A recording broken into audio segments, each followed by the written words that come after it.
Hey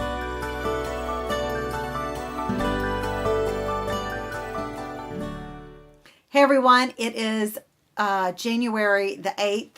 Had to just pause for a minute. Just had one of those little brain blips. You all have them. I know you do. January the 8th. It's good to be with you. We are going to be looking at Genesis 25:22. This is one of those moments that it was like, aha, aha. I've read this. And let me pause here. You all are experiencing this also. I'm reading. I don't always comment. In fact, I can't always comment. I can't always put the little like thing on your comment or your post or whatever. Please don't think that if I don't put a like on it and I liked somebody else's because I didn't like yours, it means that I just got up early enough to browse some of them and I got on with my day and never got back to the Facebook or never got back to the comments on the website. So please don't be offended by that. Kind of aside, now let me jump back on here.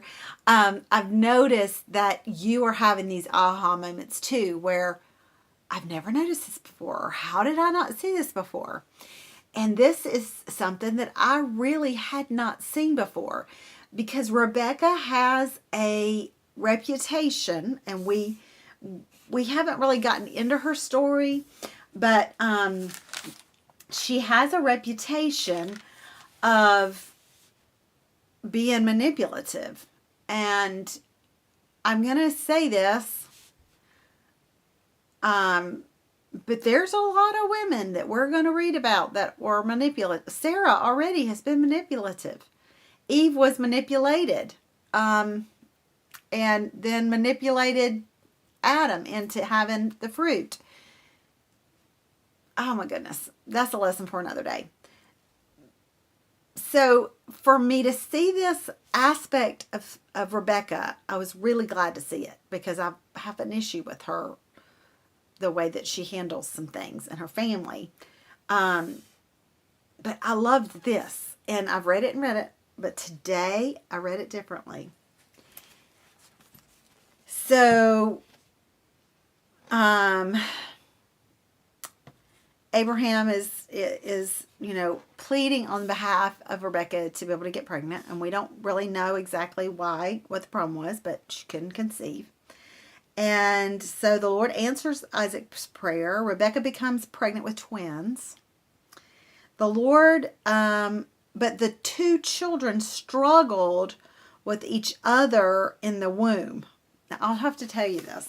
I do a lot of reading, a lot of research, and there's this old tale. Wasn't in a commentary. It was on some other site that I read. But there's this tale an ancient tale that says that truly that Jacob and Esau were trying to take each other out in the womb. Now, of course, we don't have any way to know that, but I thought that was pretty interesting. That's just food for thought. That was extra for the day. Okay, but the two struggled with each other in her womb. So she went to ask the Lord about it. What is happening to me? She asked. I love that. I love that so much. Let's look at this word. Let's look at this word ask. In the Hebrew word ask is daw-rash. And the way that it's used here in this context, it means to consult, inquire of, to seek or ask, specifically to worship.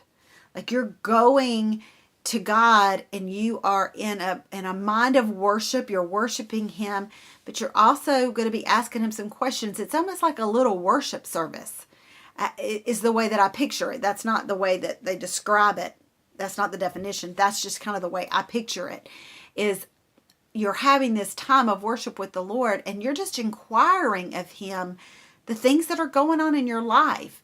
It's to me, further on it says to ask, to make inquisition, and inquisition means to ask, to learn by asking, to ask or to seek or to learn by asking. So this is the way I picture it. I picture this going on with Rebekah, and she doesn't know why it's going on. So she just sits down, and again, this is me.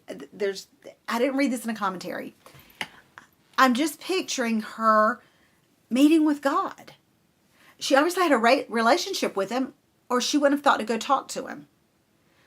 So she's going to talk to him as if she talks to him often, and she's having this time of worship, and I just picture her saying, hey, this is going on. Can you tell me about it?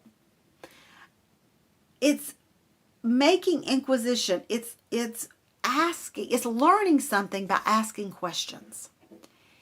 And I love this because right at the very beginning of God's Word, we are seeing evidence that it is okay to ask questions, ask God questions.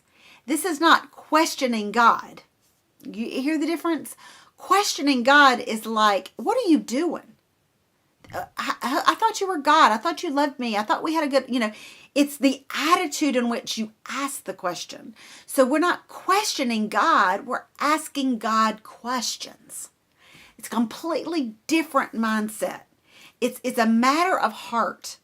It's all about our heart. So is it okay to ask God questions? And absolutely it is. Ask God's questions. Don't wonder and worry about things. Ask if something is going on. Now, in this case, we see in the conversation continued, he told her. Sometimes we ask God questions and we don't get a right away answer. And then we get mad at him. And then we go to the part where we're questioning God instead of asking God questions. But we can't go there. We have to trust God. Ask questions, to inquire information, to learn more information. Even if you don't learn information about the situation, you're learning about God himself. And I'll tell you, that's worth it right there. That leads to worship in that moment. So asking questions, it's okay. Questioning God, not okay. We don't want to question the sovereignty of God.